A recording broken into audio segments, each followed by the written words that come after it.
then welcome again from my side. My name is Sven, and I'm moderating the workshop today. So I will do the introduction and the closing at the end, and also take your questions and comments.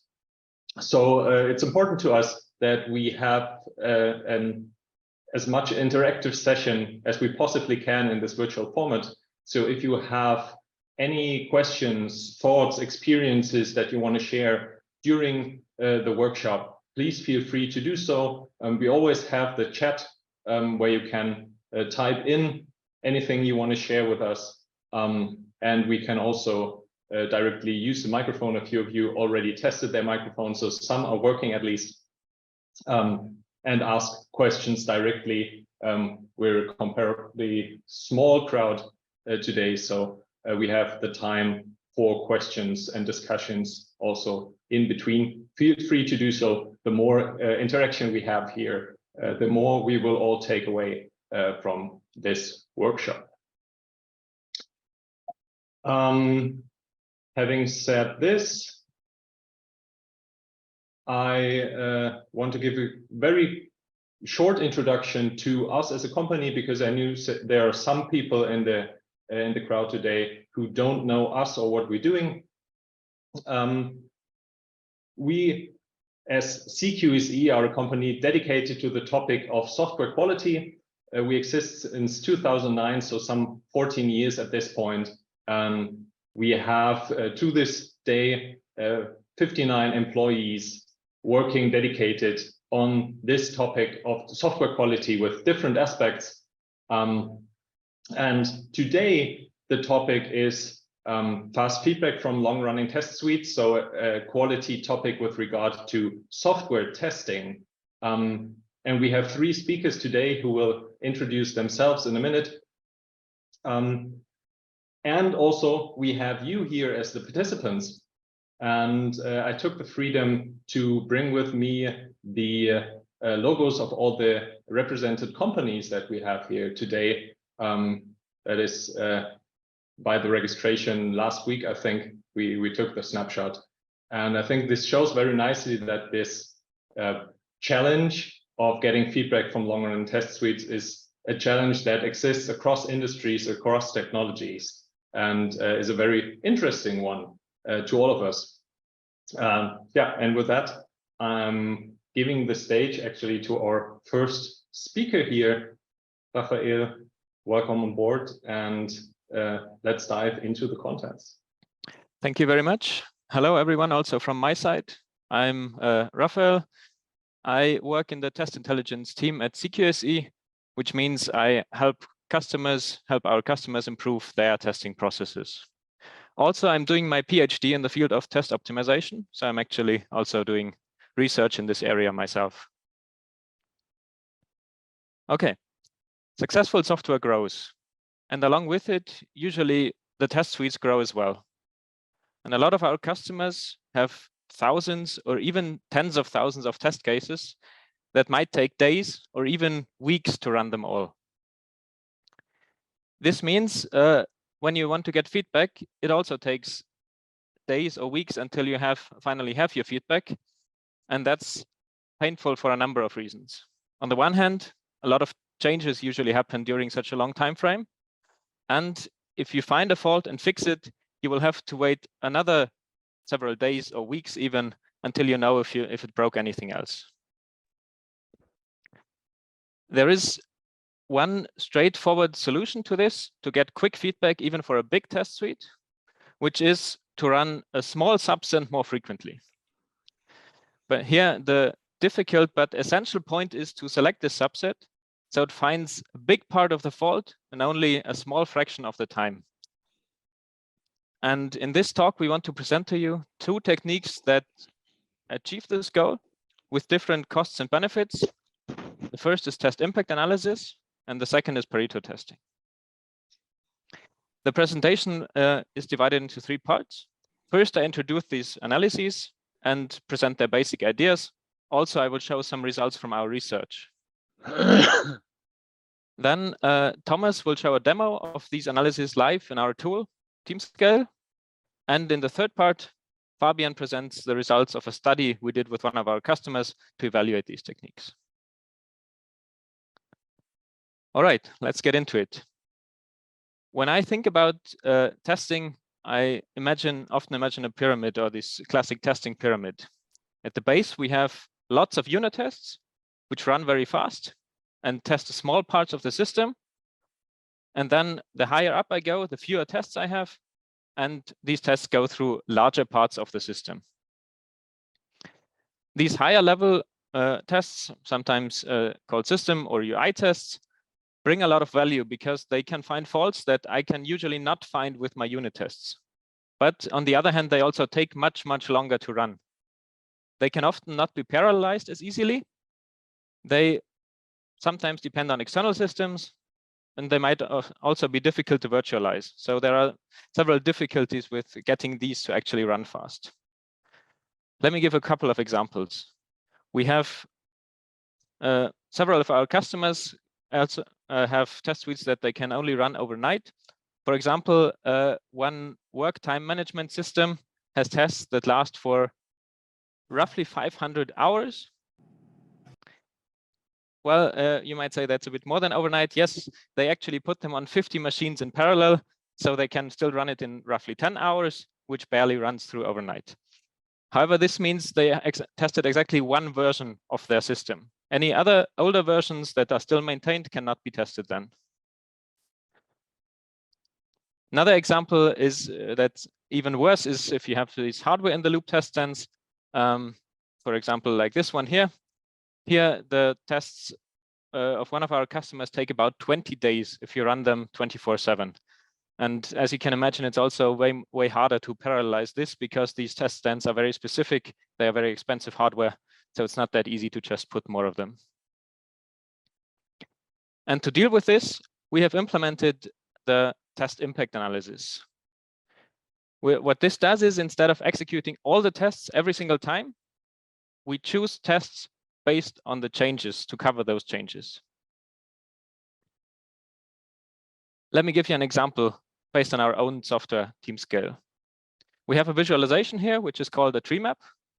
Here you can see all the components of Teamscale. So each of these rectangles is one component, and the size of the rectangle tells me how many lines of code are in each component. Then we add some details, and now we also include the classes. So these smaller rectangles are now classes in our system. And then we go one level deeper, and we also include the methods. So now every rectangle here is one method in our system, and the size of the rectangle still shows how many lines of codes are in each method. Now let's color this whole thing. And here is visualize the implementation of one of our tickets. So in gray is everything that has not been changed. Yellow or orange and red are the methods that have been changed or newly added during the implementation of one ticket. Specifically, this ticket is support for Java closures. So this has been a little while ago. Teamscale also does static analysis. So whenever a language changes, we need to adapt our source code accordingly. And this was one such ticket where we added support for these Java closures. And in just a minute here, I will show an animation that will show how our test suite runs through our source code.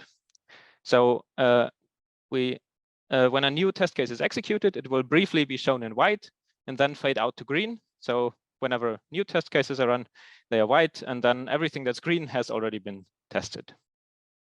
And if I now run a part of our test suite over this code, we can fairly quickly see that most of these green areas are completely unrelated to the stuff we changed. So almost all the tests don't actually run through any of our changes we made with this ticket.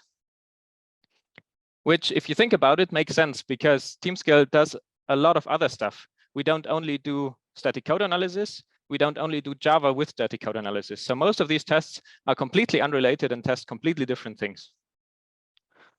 And that is exactly what the test impact analysis uses.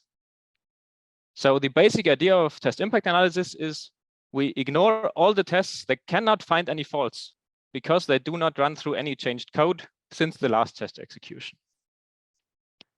For this, the test impact analysis works in 2 steps. And I'm using these tiny tree maps here, these stylized tree maps, to visualize how this works. So every tree map here is meant to represent 1 test case. And for each test, so first for each test case, we record where it runs through, so which code it runs through. And then we perform 2 steps. First, we throw out all the test cases that don't run through any new changes. So in many cases, this already means we get rid of quite a lot of test cases and we don't need to run them, making the test suite significantly smaller for this run, making it a lot faster. But there are some cases where this brings fairly little benefit. Let's say, for example, you have some end-to-end tests and each of them goes through the login screen because you have to start somewhere. So you go through a login screen and now you make some changes to the login screen. This means all of your test cases will still be affected. So changes in central places can still mean that a lot of test cases are affected and you would run a lot of test cases. So we do a second step, which is a prioritization of those tests or ordering of those tests. So instead of having it look like this, where the first failure occurs fairly late, we would like to have them fairly early. So the developers can immediately start with the fix, and I might not have to run later more expensive tests. And yeah, I can already stop my tests when I have the first failures. So ideally, I would like to have it to look like this, where all the test failures occur at the very start. Sadly, this is rather impossible. If we knew which tests would fail, we probably wouldn't have to run them in the first place because we could already predict that these tests will fail, so we can just start fixing immediately. What we do instead is we look at the field of test prioritization. And there is a whole research field about this exact issue. And one heuristic that works quite well is to look at additional change coverage per time. So we want to cover those changes as quickly as possible. And with this heuristic, we usually get something that looks like this, where the test failures might not be at the very start, but they are still fairly early. And this gives us feedback fairly quickly.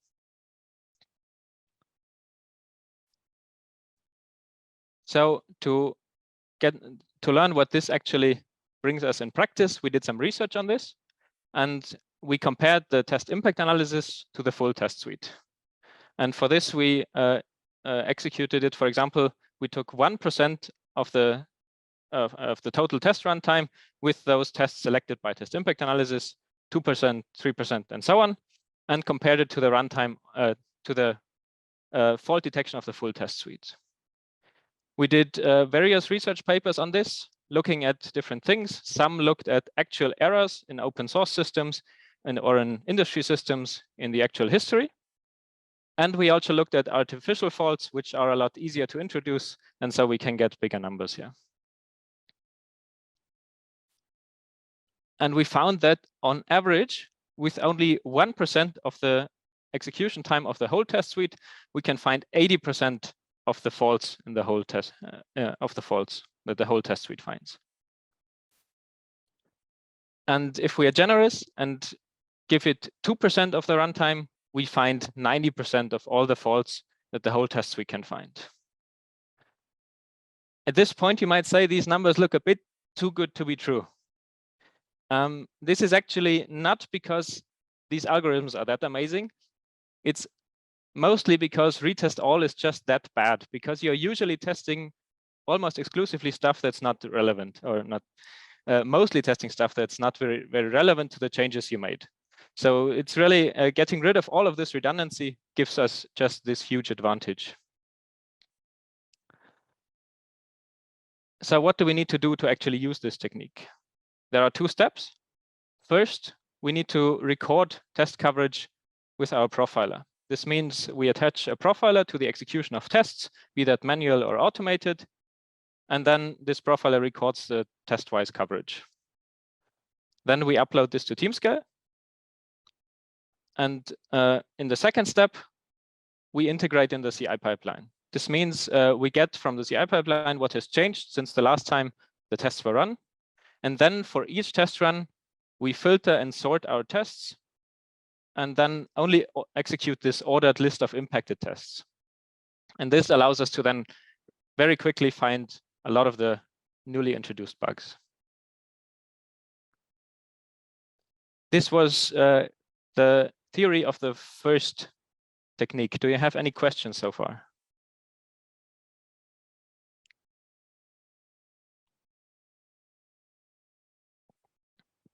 I do not see any questions in the chat at this point. In case anybody wants to just voice their questions, thoughts via the microphone, feel free to do so. Looks like that's not the case. Then In that case, I will continue. All right. I would like to introduce our second analysis before the demo. We get to the demo. What I did not mention so far is that this has been quite a bit of a simplification, and often it looks a lot more complicated in practice. We usually have many branches.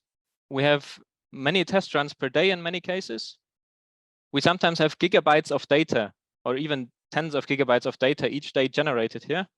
And we have a large variety of setups. And depending on those setups, it can be quite a bit of effort to set up and maintain the test impact analysis.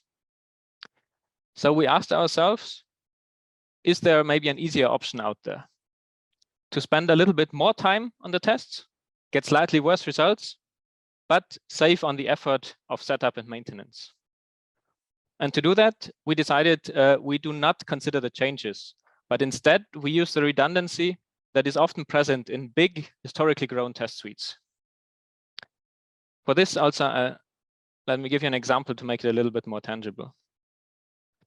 We again have these stylized tree maps here. And let's assume there are some bugs in here that can be detected by some of the tests. And usually it's not like one bug is exactly detected by one test case. In most cases, it looks something like this, where, for example, this orange bug is detected by these two test cases, the blue bug by these 4 over here, and then the purple one only by this single one. And what we aim to do now is to find one representative of each of the underlying faults. So in many cases, it's enough if I can find one of the failing tests. I don't actually need to find all of them that have a specific underlying fault. So because this is already enough to start fixing the fault. So why is there potential to do this? For the first technique, I think it was quite obvious why there is a lot of potential there. Depending on the change, different tests are relevant, so we pick different tests to run. Now, we want to make it a bit simpler by not actually paying attention to those changes. And this may only make sense if there is still potential for optimization. And what we do is we exploit the structures of those big, historically grown test suites. And why this works and why there is this potential, I want to show with an example. We have a paint program here that we are looking at. I think everyone has, or almost everyone has probably used some sort of paint program before. This one is Pixelitor. It's an open source tool written in Java and in power, I would say somewhere between Microsoft Paint and Photoshop. And for this also we put into a tree map. So we have here now the packages of the Pixelitor. Again, the size of each rectangle shows how much code is in the package. And we do the same thing as with Teamscale before. We now add some detail to have the classes in there and some more to have all the methods. And then just like before, we add some color. In this case now, everything is gray that has not been executed. Everything that's green has been run through by one of our test cases. So we have a small test suite here, and everything that's green here has been run through by any of our test cases. What we actually do for these analyses is we measure each test case's coverage individually. So we can divide them up like this. This is a part of the test suite, and here we have now the coverage of each individual test case split up. And what you might already be able to see here is that some of the coverages look quite similar, especially if the tests are next to each other. They sometimes have fairly similar coverage. So what we want, the crucial insight here is the order of execution has a big effect on how quickly we can cover big parts of the system, and thus also the chance to find faults in different parts of the system. Because if I never cover an area, I will never have a chance to find anything there. And to visualize this coverage generation over time, we look at some of the test cases here, the first few that are being executed. And here we have the first test Gaussian blur, and all that it covers is shown in green. Now, when we run the next test case, we now add another color. Blue is everything that has been covered by the previous tests already. So only what's green is new coverage that this test adds. Everything that's blue has already been covered by another test case. We can also see in the name that the name already sounds quite similar. Test motion blur, another blur filter. So it seems it's doing similar things. Then if we go to the next test, we say another blur filter. And going to the final one we are going to look at here, we can see it barely adds any new coverage, and it's another one of those blur filters. And this is actually what we mean with redundancy here. The tests mostly run over what has been tested before.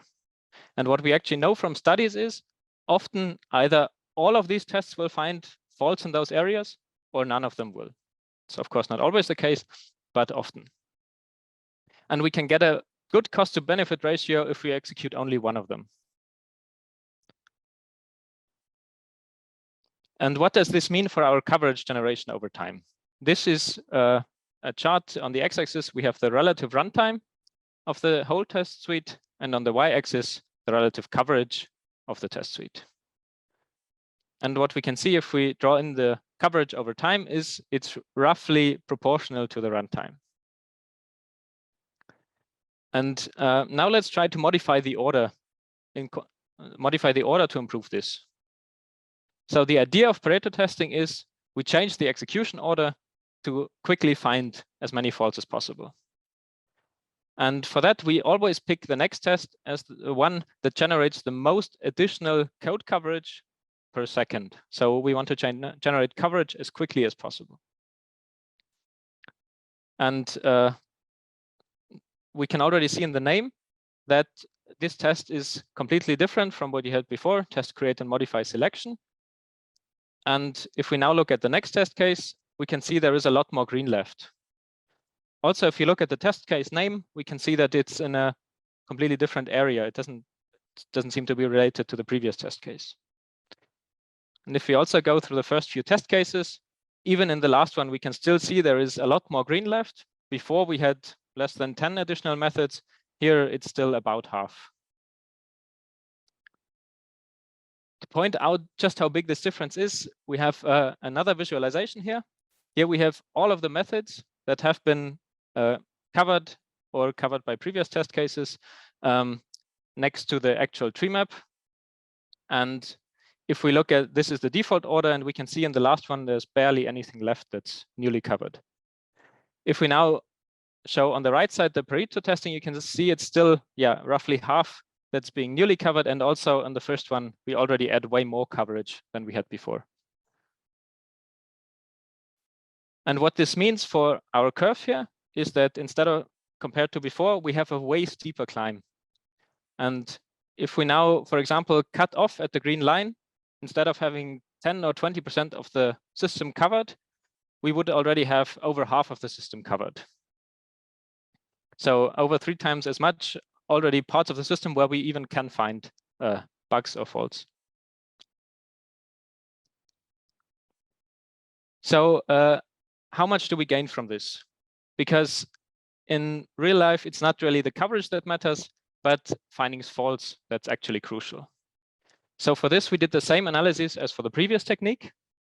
And we found that in about 6% of the time, we could find 80% of the faults.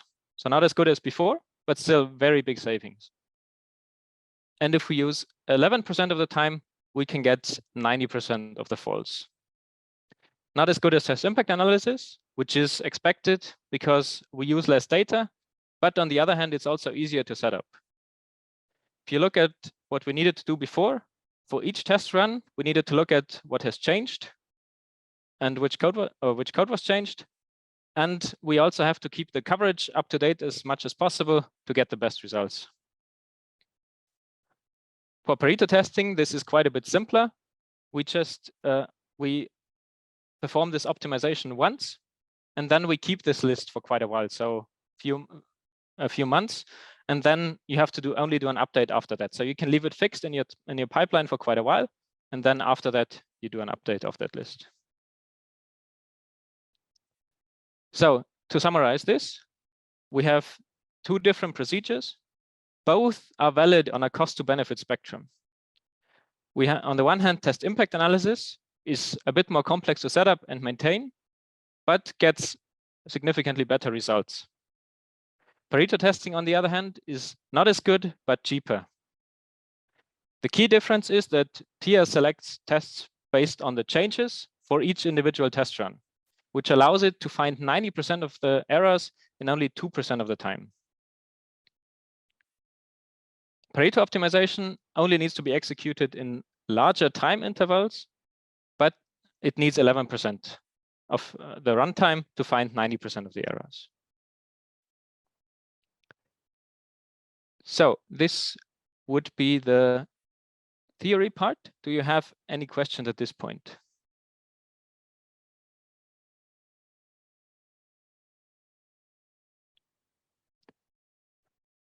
So I still see no questions in the chat. Again, I'm asking if there are any questions that you would like to voice over the microphone. Please feel free to do so at this point. So there's one question arriving in the chat. So what's the output of the analysis? Is it a list of test cases? Yeah, exactly. That's what you get in the end, a list of test cases for both of them. And I guess it depends on the on how far you take the integration, right? So for the test impact analysis, the list of test cases would be like an intermediate result. So yeah, we also have some plugins, for example, for some very common testing frameworks where you can immediately also run those the impacted tests automatically, and you don't have to do anything. Like for Gradle or Maven, we have some integrations. So there it's fully automated, but in general, you can also, if you have, you can always grab this list of tests and just feed it into your testing frameworks. But as I said, for some techniques, we already have this fully automated. Okay, so the list of test cases is the output I always get, and for some technologies, the integration is already there. Yeah, for those technologies, we also get this list, but you don't see it. It's somewhere hidden in between. Fair enough. Okay, I hope that answers the question. If not, please follow up. That was the only question I'm having to this point, so I would suggest we continue. All right, then I would give over to Thomas for the demo. Yes, thank you very much. Let me quickly grab the screen. Second. Okay. So hopefully you can see my screen now. If not, just let me know. Yeah, welcome everyone from my side as well. My name is Thomas. I'm also working in the test intelligence team as Raphael, so helping our customers setting up and using our test-related analyses effectively in practice. Today, though, I'd like to show you a demo of the previously explained test selection approaches, so test impact analysis and Pareto testing. And in order to do that, we, of course, first need a system under test we can use to show all of these analyses. For that, I've brought Digital Bank, that's, as the name indicates, that's a small online banking application, which should look more or less familiar to every one of you. So with all the basic functionality you would expect in an online banking app.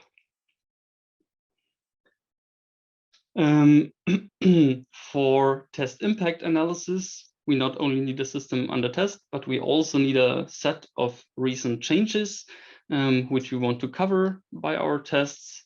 And for that, we will use the quick save feature we've just implemented, which is essentially a functionality with which users can transfer a certain amount of money every month to their savings account to save up some money. And of course, we also have a feature ticket for that with all the usual things you would expect. So some description, a title, and an assignee.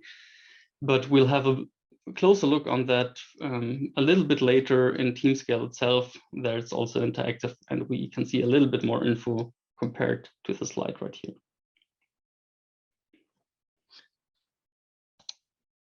And with that background information, we can actually directly jump to Teamscale itself. So let me switch over. Teamscale is a web application as well. So it can either be hosted in the Teamscale cloud, so on our service, if you will, but you also can host it on premise if you prefer, whatever works best. As with most web applications, the first thing you'll see is a login mask where you can just use your regular user, usually, to log in. In our case, we just use the default admin user with our super secure password. I'm sure nobody of you could ever guess, and log in. Oops. All right. So what we are greeted with here is Teamscale's main UI. On the left-hand side, you can see the main navigation of Teamscale, so the navigation bar, which lists a lot of perspective, everyone with a different view on the data that Teamscale provides. As Raphael already mentioned, we have different analyses. So for example, the findings perspective here shows the results of the static analysis.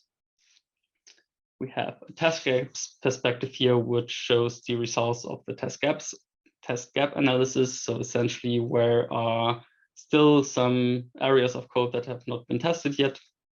So a little bit different to what we are looking at today.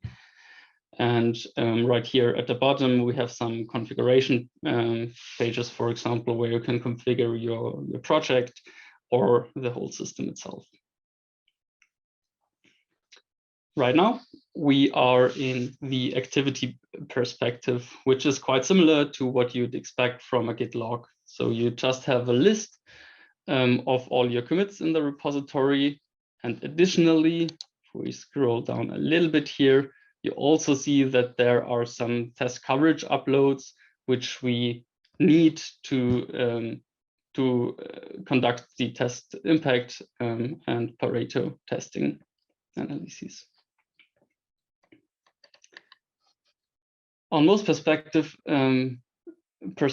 you have also here at the top a project chooser. Right now, we only have the digital bank project set up and a branch chooser with all the branches from your repository. So you can not just only look at here the quick save branch, so our feature branch we will use for the test impact analysis, but also all others like master and some release branches. Now, before we actually test our quick save feature or have a little bit deeper look into that, I want to show you the test suite we have for digital bank. To do that, I go to metrics and tests. And here I see a list or a table view file structure of all my tests. Right now we are on the top level, so we only have the root level. We can see here though that we have 108 tests in total, of which 108, so all of them run successfully right here. And it took around 7.5 minutes to run all of those. We can drill down a little bit further here go one level deeper, and we see that these 108 tests split up into 2 API acceptance tests and 106 UI tests. And the UI tests are the ones that take the majority of the time. So that's essentially the test suite. Now, as promised, let's have a closer look on the issue we want to test today with test impact analysis. For that, I go to activity issues, where I have a list of all my issues, and I'll just select the one we are interested in right now. And there we see all the details we have already seen in the slides before. So here at the top, we see the title, the creator and assignee, some fields from the issue tracker, and also a description what needed to be implemented. So that's all the information you already have in your issue tracker. But of course, Teamscale is a little bit smarter and adds some more information we have here. So for example, we see which files are affected or were affected by the implementation of this feature. We see which tests were impacted by these changes. So currently that's only one. Right here at the bottom, we see which commits were related to these changes. And here in the test gaps perspective, we see a tree map again, as we've seen before, just a little bit smaller, where we have these rectangles in yellow and red. So every one of those rectangles is one method that was changed. Yellow means that it was changed, and red means it was newly added. And now, since Teamscale also has the information which test covers which area of the code, we can check which of these changes would be covered by my tests already. So for that, I'll enable this toggle here, and we see that now the orange or yellow method appears as green. That means that if we would run our tests right now, this method would be covered. And only this method would be covered. Because of course the red ones, these were the newly implemented methods for the feature we cannot yet cover by the existing tests because they are newly added. That kind of makes sense, I think. All right, so as said, the implementation is done already. So in the usual development workflow, the pipeline would run automatically. In our demo right here, I'll do it manually by running a small script. And what this will do is building the digital bank on the feature branch and then run tests. So the impacted tests, so it will ask Teamscale which tests are impacted and will run those. Yeah, as you will probably know, building an application and starting the tests takes a little while. So what we can do in the meantime is have a closer look here on the impacted test Teamscale already tells us for this issue. We have one impacted test, and if we click on that, we get more information about it. So of course, we get the name here at the top. We get if it was successful or not the last time it ran here. So last time it was successful actually, and it took about 5 seconds to run this test. Below that, we again have a tree map where we see which areas of the code are covered by this test. So something similar to what we've already seen in the slides before. And here at the bottom, we see the history of this test. So this test in our history was only executed once, so we only have one successful run. But if you would have run it more often, there would be more information, more test runs. And now we successfully bridged the time. So the tests are already starting, and the build is actually starting up our browser here. It just takes a couple of seconds until Digital Bank actually starts. Now it is started, and we can watch the test run. So this is actually the first test. To do anything, first need to create an account in our online banking, which we did right now. And then you can see here we are testing quick save. So apparently that's a new test which was running right now, as this is the new feature. And we also see that now a second test is running. This is the one impacted test we already knew before, which also creates an account and then tests an internal transfer between accounts actually. Okay, tests seem to run through. And then let's have a look at the output right here. Just closing down. And we see there's an error in our test. So apparently one of our tests was failing right here. And we can not only see this here in the pipeline, but we can also see it in our metrics tests perspective right here. So as you can see, there are now 109 tests and one failed. So 109 again, because we had a new test to test our new feature. So now, of course, we have a failing test. We would probably fix that, the problem that's behind it. So to do that, sorry, I was a bit too fast. I'll just click on that one failed test here. So I get more details, and I have a tree map here at the bottom again. So, and in blue here, we have the tests that are failing. That's only the one we have. So if I click on that, I see the path, and I can also open the details again from here. And now what I see is similar to before, name and so on, but now it failed, took a bit longer, and I have the console output right here. So I have the stack trace why the test was failing. This might already give a good indication to the developer what needs to be done to fix it. It might not. Let's assume it does not. So we can also scroll down a little bit further. You know, of course, see 2 test executions here. And we also have a new section which shows us the changes that are related to this test failure. So it's again a tree map. These are 2 methods. So the red method essentially means here in this context that the code actually was changed since the last successful test run. So that's interesting. And yeah, this blue greenish color here means that the coverage changed. And of course, we are more interested in the code change because that actually can cause the test failure. Let's have a deeper look into that. So I'll click on it and open the method. And the first thing I'll see is just the method history, but we are not interested too much in that here. We're more interested in the actual changes in the code that happened during our last successful test run. So in order to do that, I just click on compare method here at the top. And I can see a compare view between the old state and the new state of the code. Oops.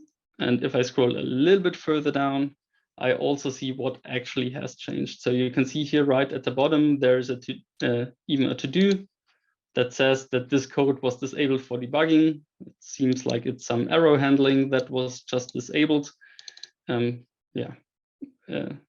Intermediary, and just was forgotten to uncomment again. All right, so now we found out what actually was probably the cause of the test failure. Now we need to fix it. And I won't do live coding here because that's usually not a good idea. Instead, I have a small script that does the work for me. Would be nice if it would be that easy in practice as well, but well.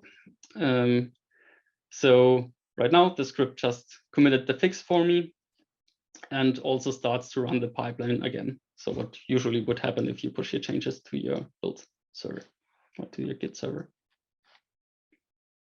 Again, this is running the build again and starting up the tests with test impact analysis. While we do wait on that, we can have a look on the actual change commit we just committed. Teamscale already analyzed it. So we go back to the activity commit stream right here, commit log, git log, and click on the most recent commit. And then we see which files were changed. And also notably which tests are again impacted by this change. So we can not only see it on an issue level, but also on a per commit level, of course. If we click on that, we see we have one impacted test. And that's, if we go down a little bit further again, that's exactly the test that was failing before. Because of course we wanted to fix exactly that. So of course that's impacted again.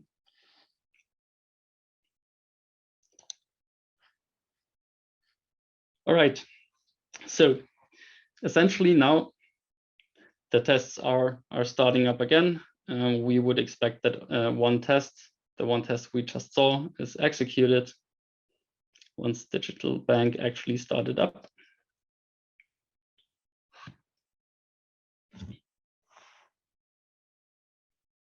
We create our initial account again.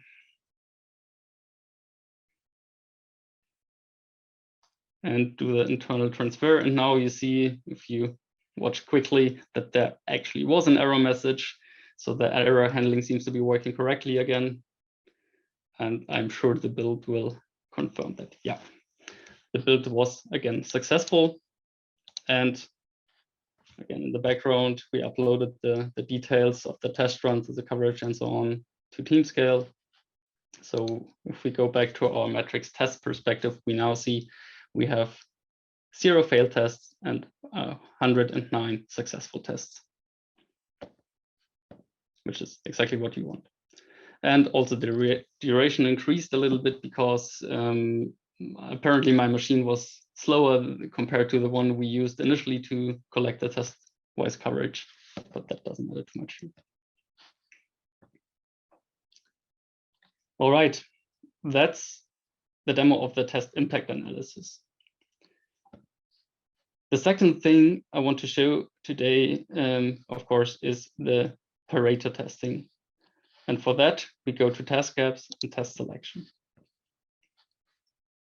Here, we'll find a list of all tests that are available in Teamscale. And then this view here allows us to filter either manually selecting them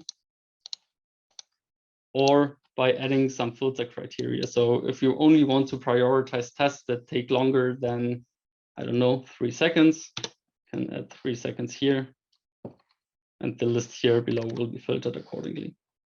Or if we only want to have tests from one specific test stage, we can also do that here from the partitions. But we only have one right here. For the demo, we'll just use all of our tests for the prioritization. So I select all here, add them to our list that should be prioritized,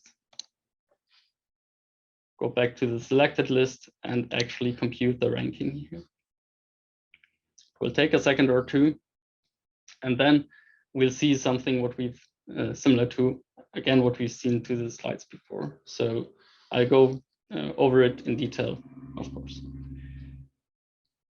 At the top left, we have a tree map showing us of what areas, which methods in the code would be covered by our currently selected tests. And of course, this is interactive again. So if I want to drill down, I can hover over it, see which methods these are, and open the details, which I won't do right here. Right here at the bottom, we also have a slider which enables us to select how much test or how much time we want to use for our list. So right now we have selected all our tests and just ordered them in the correct order, as Raphael explained before. But I can also say I only want to use 20 seconds for my tests. And then we can see right here, there are now some blue methods, and these are not included in my Pareto list anymore. What we see here on the right-hand side is again the Pareto chart. So the relative coverage of my whole test suite across the spent time to run the tests. And it looks similar to the one we've seen on the slides before. So a very steep curve. And we also see here our test budget as a vertical line right here. And below, we can also see the specific numbers. So essentially with 20%, with 20 seconds, so 4% of the time, which you can see right down here, we cover 87% of what our complete test suite could cover. And we selected 6 of our 109 tests. So 6% of the tests covers 78% of our total coverage and 4% of the time, if you want to have it in one sentence. All right, and that's a bit easier compared to TIA, but that was the goal. But that's how Pareto testing works in practice. So to summarize, with both approaches, we can achieve way faster feedback compared to running the entire test suite. So in extreme cases, what we can do, especially if the test suites take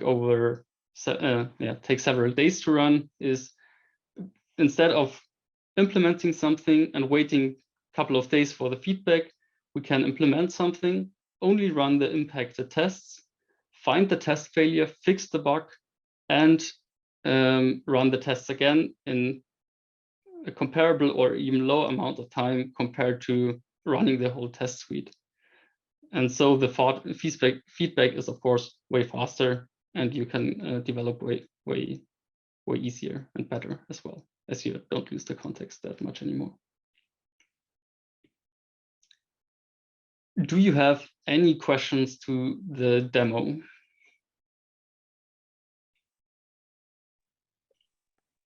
And also, it doesn't have to be questions. It can also be thoughts or ideas. And also go beyond the demo if you want. So there's no questions, comments whatsoever in the chat at this point. Again, if you want to use your microphone to join in, please feel free to do so right now. I guess everything has been crystal clear until this point. Good All right. Fine for me. Then wait, there's a message coming in the chat. Question. So this can be applied to every stage, like system test, integration test, etc. Yes, as long as you can record the coverage from it, which is usually possible. This should and yeah, that's definitely doable. We can even do manual tests. And of course, we also help you with the test coverage recording, because usually what we see is that our customers have test coverage only for like the really low level test stages, like unit tests, and not for the higher level test stages. So we help you there to get this set up.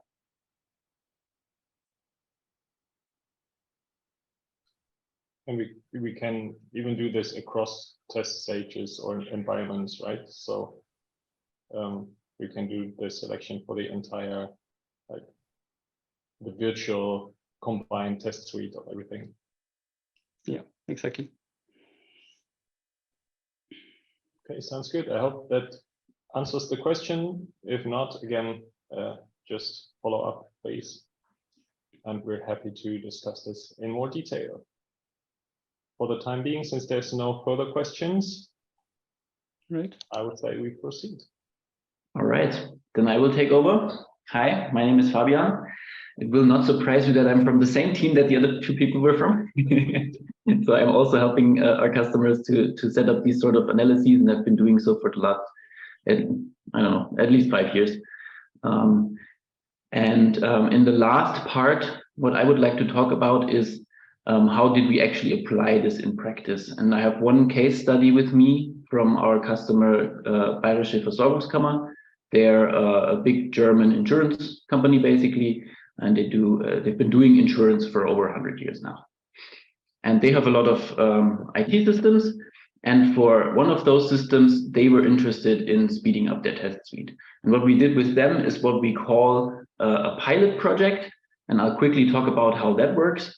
But basically, they wanted to know which of these analyses would help them how much. to then decide if they want to use one of them, and in that case, which one. And what we do in such a pilot project is basically we set up Teamscale, we set up all of the analyses, the coverage recording, and so on. In the first phase, that's the blue one. And then in the second phase, our customers, we record all, since we have all the data, we do like a retrospective evaluation of what would these analyses have saved in terms of testing time in the last year or the last 2 years, whatever makes the most sense for the customer.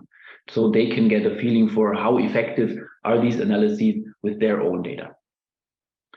And then that helps the customer decide, do you want to actually use one of these analyses and which one? Because both, as Raphael said in the beginning, both of these are valid points on the cost-benefit spectrum, but depending on how much of a pain the long-running test suite is, it may make more sense to use the less effort Pareto analysis, or it may make more sense to use the more effort TIA analysis with the better results. And the only way to really know that is to actually try it out on your own data. Now with Bayerische Versorgungskammer, we looked at one of their systems, which is like a typical business information system written in Java. They have several test suites, and when we started out with them, their test suite was running in just around about 12 hours, which is just about enough to still run it overnight, but they were expecting in the coming months and years to add even more test cases to it, and then they wouldn't be able to run it overnight anymore, and then feedback would be delayed to like 2 days of time, or maybe even longer if they decide to only run it on the weekend. And they felt that that was a big problem for them. So before we go into the details of what we did at BVK, just a quick reminder: for Pareto testing, we only need the test-wise coverage. For a test impact analysis, we also need the code changes. So these are the 2 things that we collected as part of the pilot project. And I'd like to give you a bit of a more in-depth view on how we get that coverage, because it's not just the regular kind of coverage that you know from your CI pipeline, but rather we need it per test case. And I'll quickly explain how that works, how we get this per test case.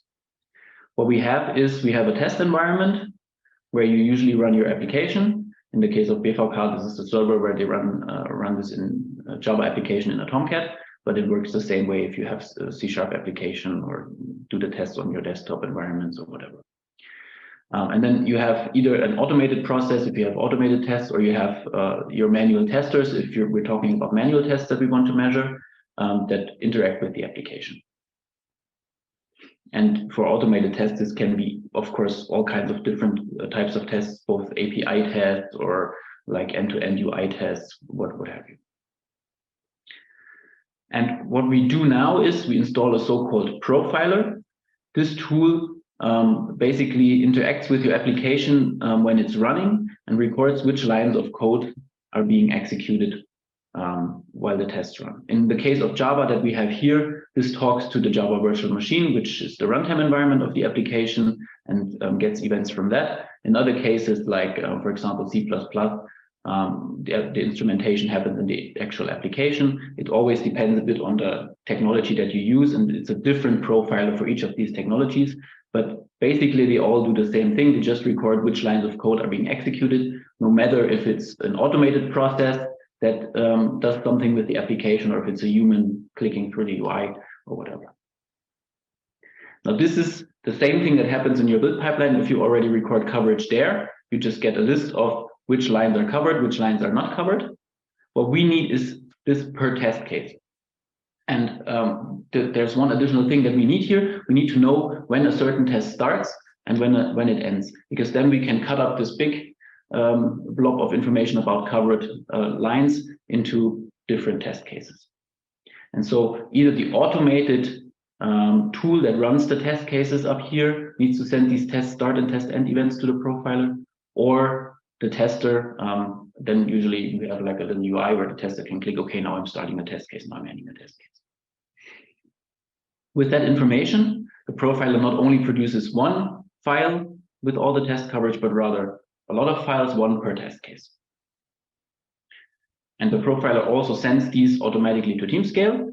And when we have the data in Teamscale, we can play the what if game. So we can run a lot of simulations of what would be the impact of the different types of analyses that we have based on that data.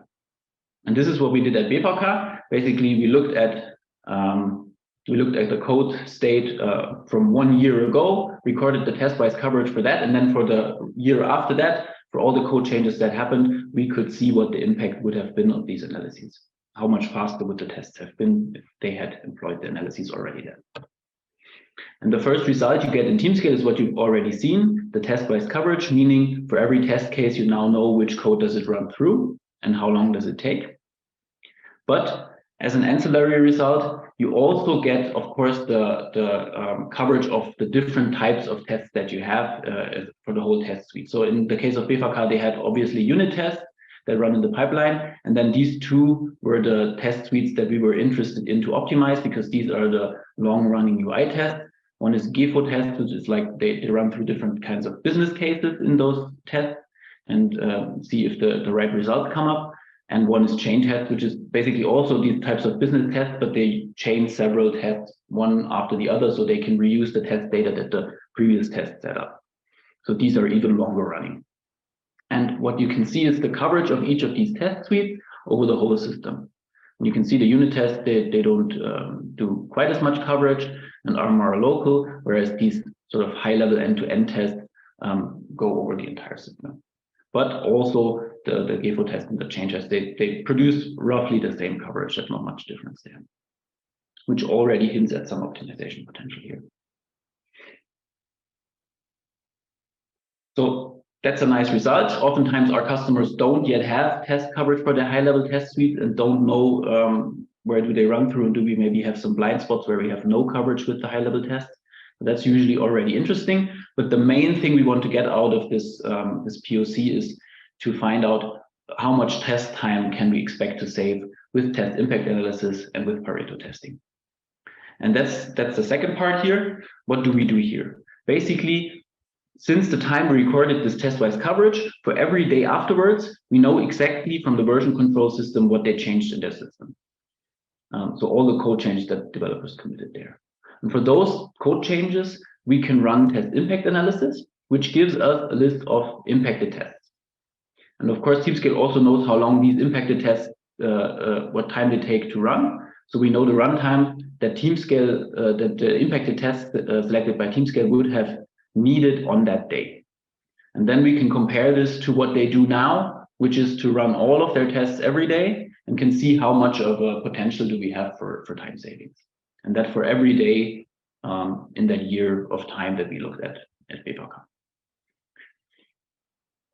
We did this, and this is the result. So on the bottom, you see the timeline, and in blue, you see how much time the impacted tests would have taken on a certain day. And in red, for comparison, this is if they run all their tests. These are the 12 hours that they take them.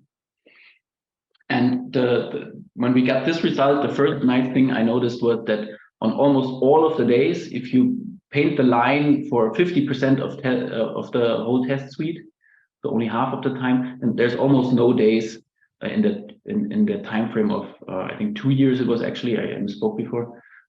There's almost no days where they take more than 50% of the testing time. That already hints that there's quite a good optimization potential. But to make this even clearer, we resorted this data so into a so-called histogram. It looks like this. Basically, each of those parts here is a bucket, and in that bucket we put all of the days where the tests run less than 20 minutes, or between 20 and 40 minutes, or between 40 minutes and an hour, and so on. And you can see that most of the days in those 2 years are in the buckets with rather low runtimes, and much less than the 12 hours that they have at the moment. So that really shows there's a lot of optimization potential here, and on most days they should be able to run their tests, the relevant tests in less than 1 or 2 hours. This was great. To put it in more concrete numbers, on 93% of all days, the test runtime is less than 17%. I think that's a pretty good result. Of course, we can do the same for Pareto testing. This is the curve that you get out of Teamscale for that system. And you can see it's even steeper than in the demo, the way it rises here. And then there's a lot of tests that add almost no coverage at the end. And if we cut off here, for example, at just 1 hour of testing time, then we already get over 99% of the method coverage that the whole test suite would get. So that's a really, really good result. And also means there's just really a lot of redundancy in the test suite.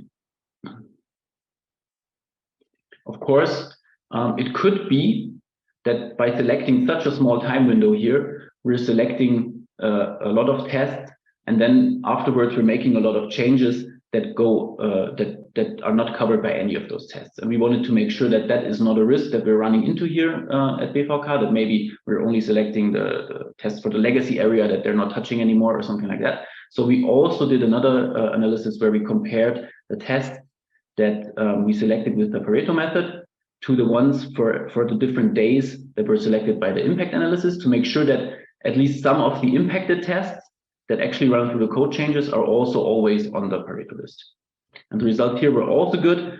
So in all of the cases, for all of these days in the 2 years that we looked at least one of the impacted tests was also in the Pareto list. So the Pareto list never tests stuff that doesn't have anything to do with the current changes. And on average, it was even 17% of the impacted tests. So that's very good. And also means that even with the Pareto list, that doesn't consider the code changes, we have a very high probability of finding bugs early in that system. So in summary, for both analyses, we had pretty good results. And that meant at that point in time, BVK was convinced that they wanted to use one of those, and they just had to decide which one made more sense for them in terms of cost benefit. So what we did next was to suggest to them how they could use each of these analyses, what that could look like in practice. And I'll show you now. Basically, this is what they did before the pilot. Every night, they built the application and then executed 12 hours of tests. And you get feedback on the next day. What can we do if we have a test impact analysis available?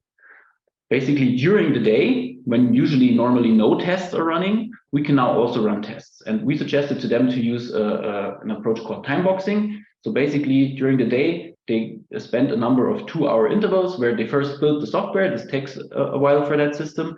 And then they spend 1 hour of test time at most. And in that hour, they run the impacted tests. So all the tests for the changes that happened in the 2 hours before. And if you do that, of course, sometimes test impact analysis will select only very few tests, and then maybe you're already done before the hour is even up.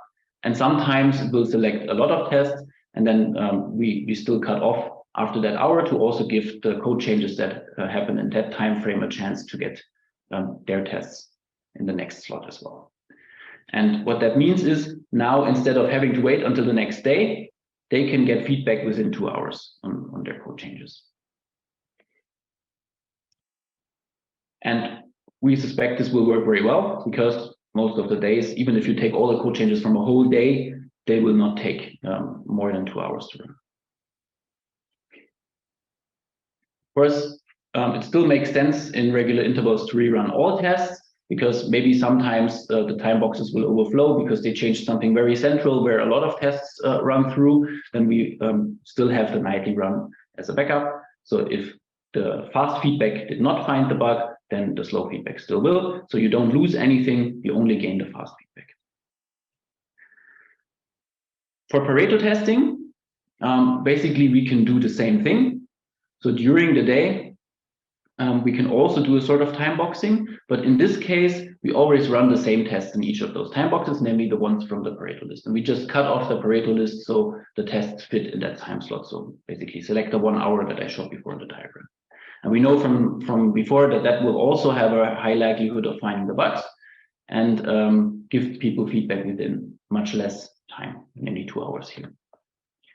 Still, again, here it also makes sense to rerun all tests nightly and give people feedback there in case some bugs slip through that fast feedback. So also here you don't lose anything, you only gain the fast feedback during the day that you now have in addition.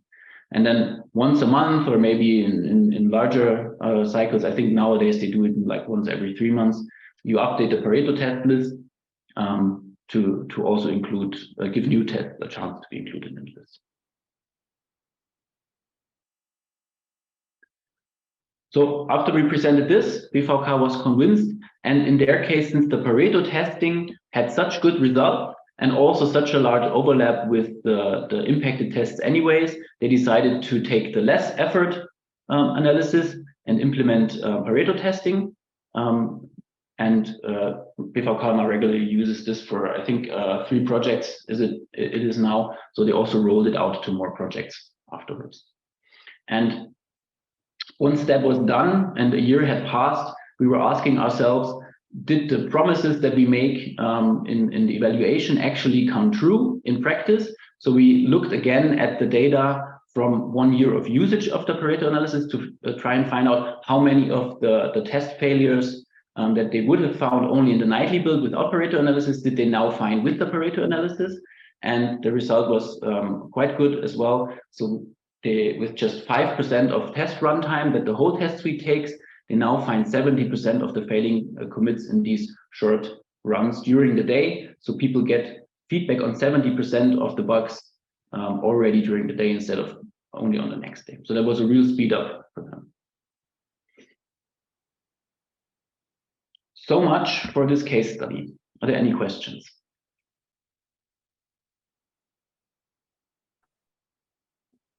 I don't see any questions in the chat right now, so feel free to type them in now real quick, or just use your microphone and ask them directly to Fabian. Also comments, or if you're unsure if this can work in your environment, feel free to ask.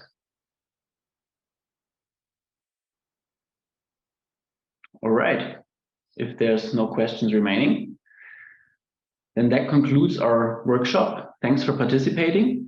A reminder at the end, when you leave the meeting, there will be a short questionnaire that pops up, and also my colleague will enable a Zoom questionnaire where you can, with 2 clicks, tell us how you liked it right now. It would be really great if you could give us feedback on how we did today, then we can improve these talks the next time we do them. Thanks a lot for participating. Before you go, I'd like to teaser a few more talks that will come up in the coming months. Maybe something interesting is there for you as well.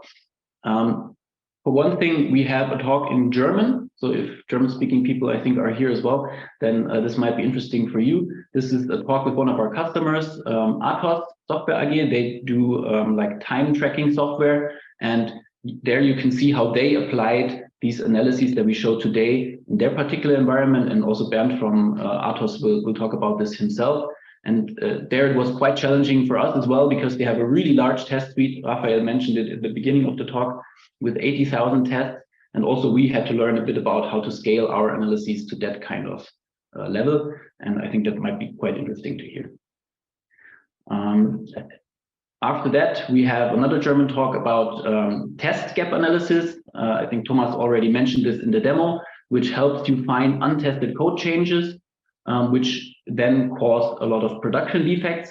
And we help you find those while you're still testing, so you can address them early on and prevent the production defects. If you're interested in that, that happens in October. And then we have another German talk. This time it's the same one you've been in today, but in German. So if you have colleagues or if you want to re-listen to it in German, feel free to join here or forward this.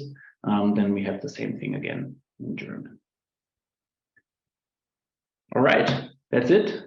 Thanks for participating. If you found the talk interesting and you think you want to maybe employ one of these analyses at your company or evaluate them, then also please contact us. And we're also happy to repeat the workshop for you at your company and for your colleagues. Then you can also ask questions pertaining to your particular setup and how it could work for you. And of course, that's for free.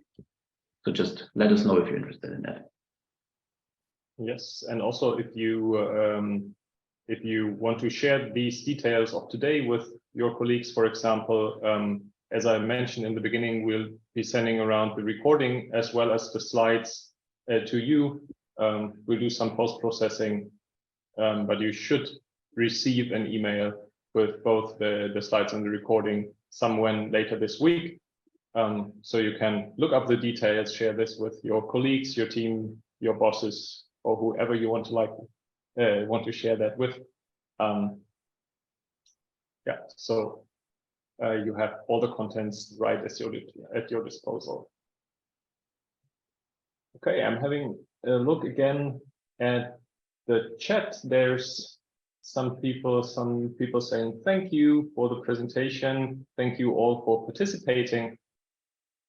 Thanks for joining us today, and thanks for your questions. If you have more questions, we'll be here some more minutes. And for those of you who want to have to leave, for example, for grabbing lunch, I wish you a nice day and hope to see you soon.